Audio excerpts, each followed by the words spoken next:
Hi, everybody, and welcome. I am so excited today. I have an amazing guest. My name is Janie Black, and I am your Mrs. Alabama Earth. And today, my guest is an artist that creates incredible sculptures out of garbage that she finds along the Oregon coastline. Her name is Angela Haseltine Pozzi, and she is from the nonprofit Washed Ashore. Hi, welcome. Oh, great to be here. Thanks so much for the opportunity.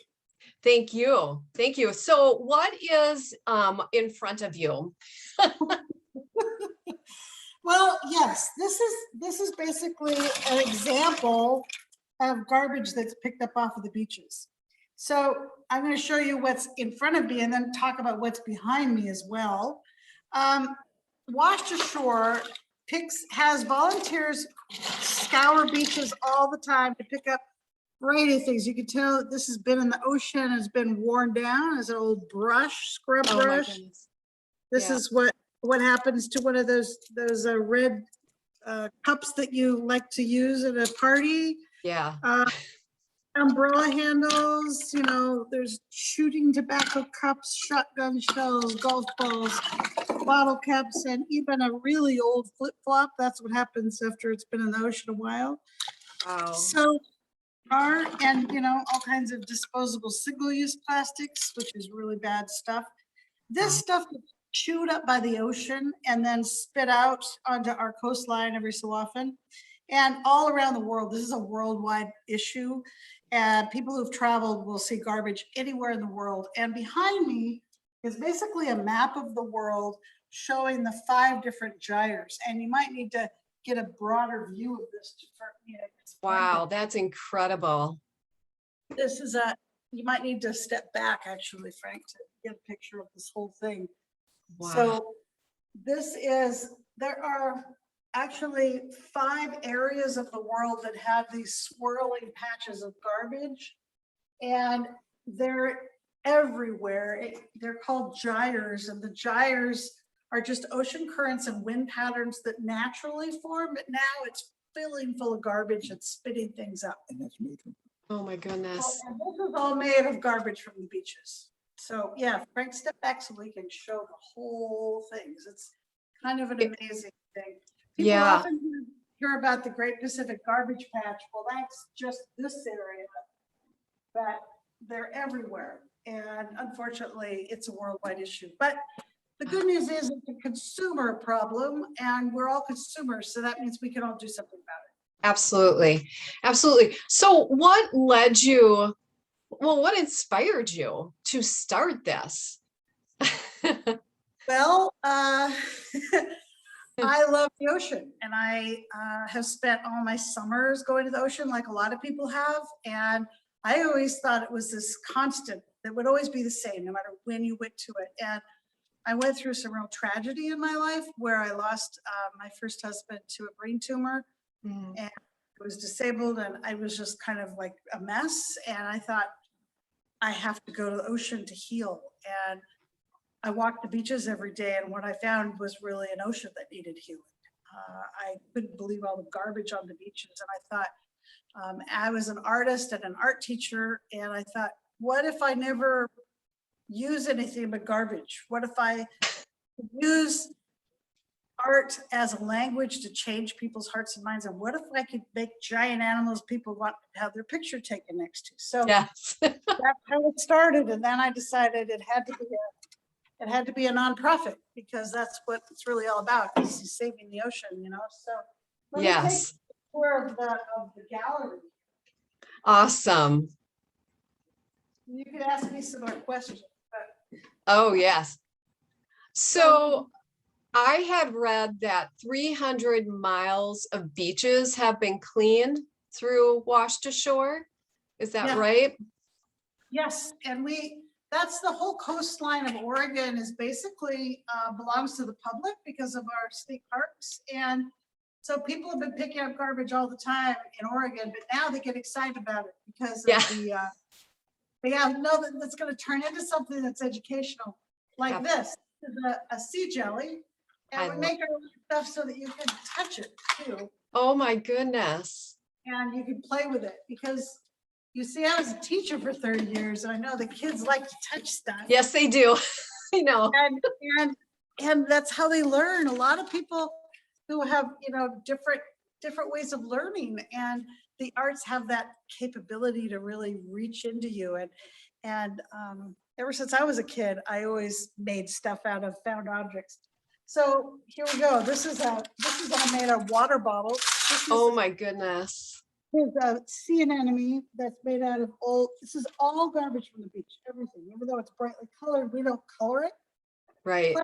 In those colors, So these are old buoys that are bright pink. And then this is Bella, the angelfish. Oh, right. Bella, she's beautiful. And she has fly swatters for tails at the back with combs. Oh my goodness. And when I was stitching those together at midnight, I thought, I'm probably the only one in the world doing that. It's such a powerful visual message. Yeah.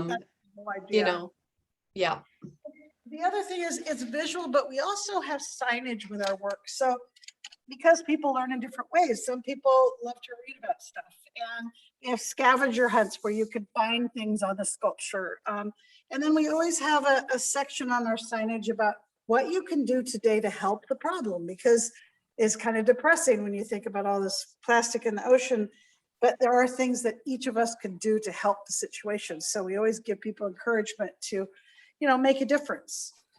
Absolutely. I want to take you through one of our early pieces. This is a whalebone rib cage. Oh my goodness. Walk through whalebone rib cage, but it's all made with things like bleach bottles and, hand lotion bottles and some fishing buoys and various things. And the whole idea is that this is the size of the rib cage of a humpback whale. Oh. And just imagine, whales are washing up all over the world with garbage in their bellies and dying.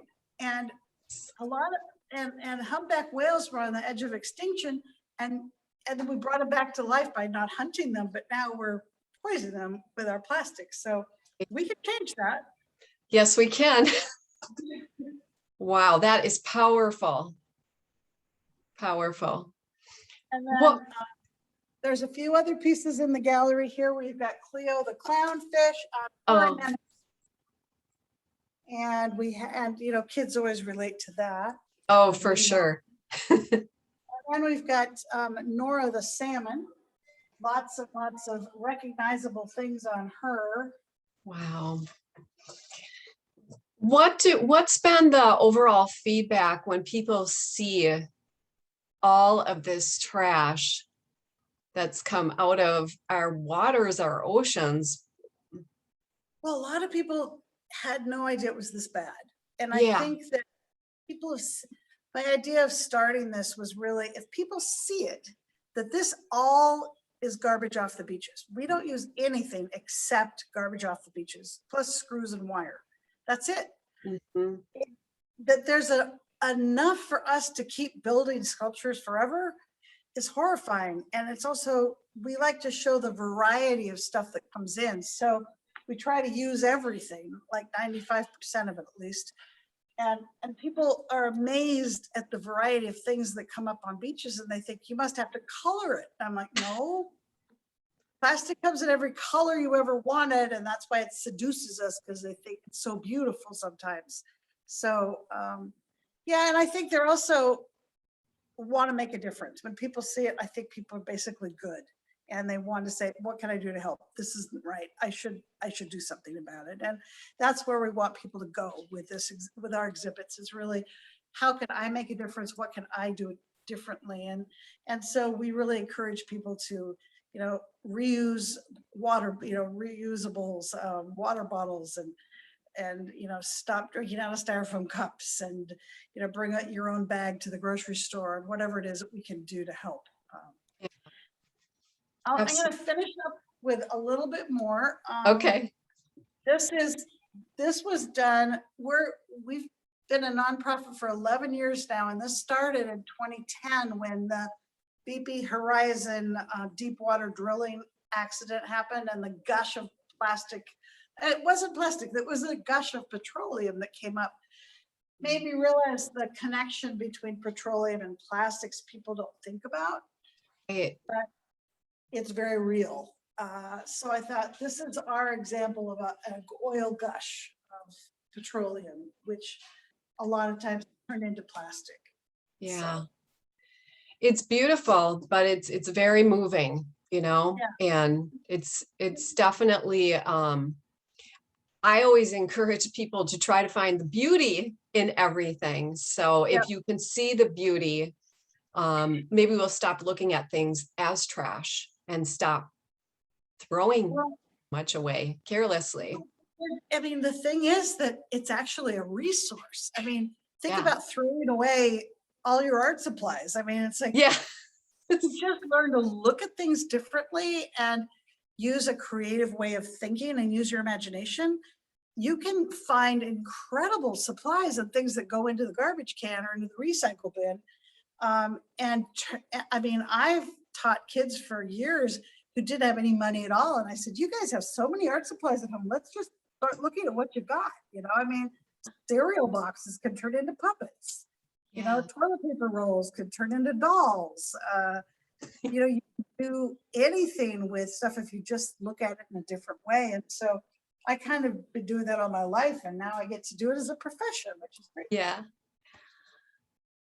So Oh, here's Tula the turtle. She's an old wow. girl. She's also one of our originals. She's retired here. Some Oh, of our sculptures travel the country. She stays right here. she doesn't travel. And she's sitting on a styrofoam coral reef, which is way too much styrofoam in the world. It's a really dangerous material for us to be using. It breaks apart and animals eat it and things like that. We do have a map that shows some of the places we've been. We've been at over 30 different locations in the last 11 years at zoos and aquariums and botanical gardens and all kinds of museums and things like that. And Wow. then my favorite piece that's in here for me is Steve the Weedy Sea Dragon. He's a crazy beast. Yeah. 18 feet long, but it's actually based on a real live animal. It's only 18 inches long. Oh, wow. I got carried away.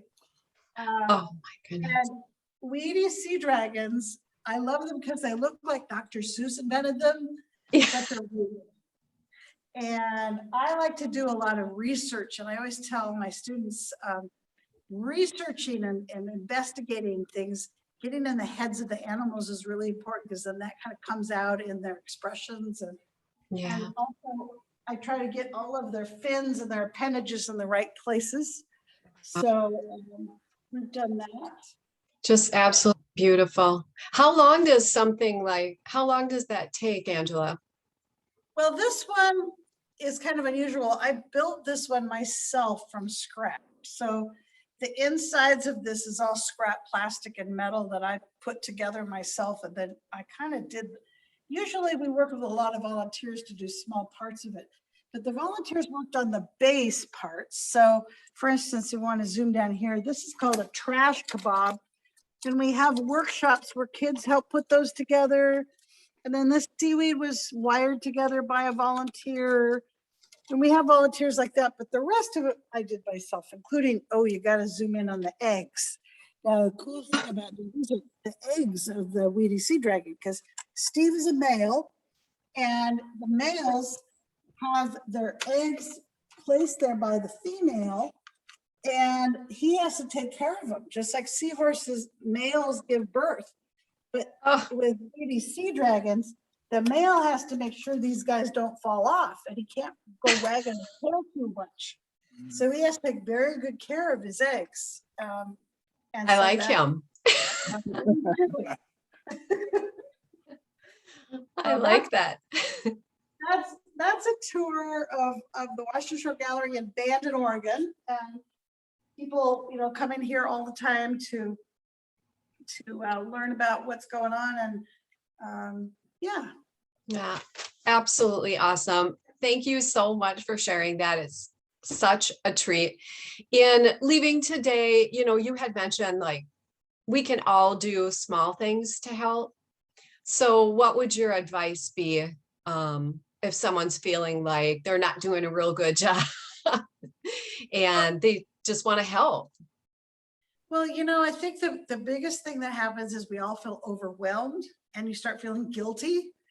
It's not going to help to do that. So it's best to just say, okay, I I could do a lot better, but it's going to take me a while, especially as an adult. You need to be nice to yourself because children learn new habits much more easily, but as adults have a longer time to change. We take longer. So, for instance, if you need to switch to a reusable water bottle, buy 5 of them Yeah. because you're going to lose one, you're going to Yeah. forget one, you're going to not have it where you need it. So you need to have a bunch of them in different places. And then just know that that's part of the process, that that's just going to happen, and don't give up. Just keep trying. Uh, to do to bring a reusable bag. I don't know how many times people say, "Oh, I forgot them in my car." Well, you could either make yourself go to the car to get them, or you buy one that attaches to your purse, like I do. So you Oh, I love always that. I have a carabiner one that attaches to my purse, and then it's always there, and I can't say I'd forgot it. So you have to be nice to yourself and do small steps to start with. And once you've conquered one habit to change, then go on to the next one. And do little things every day to just be aware of it. And I think that especially when you go to buy a present for someone, I always ask kids to do this or families. I said, next time you buy a gift, see if you can have no plastic associated with it. Oh, That's really hard because most everything has plastic on it, near it, packaged in it, or carried away in it. So it will encourage people to buy more local things. They might have to make a present. They may buy it from an artist.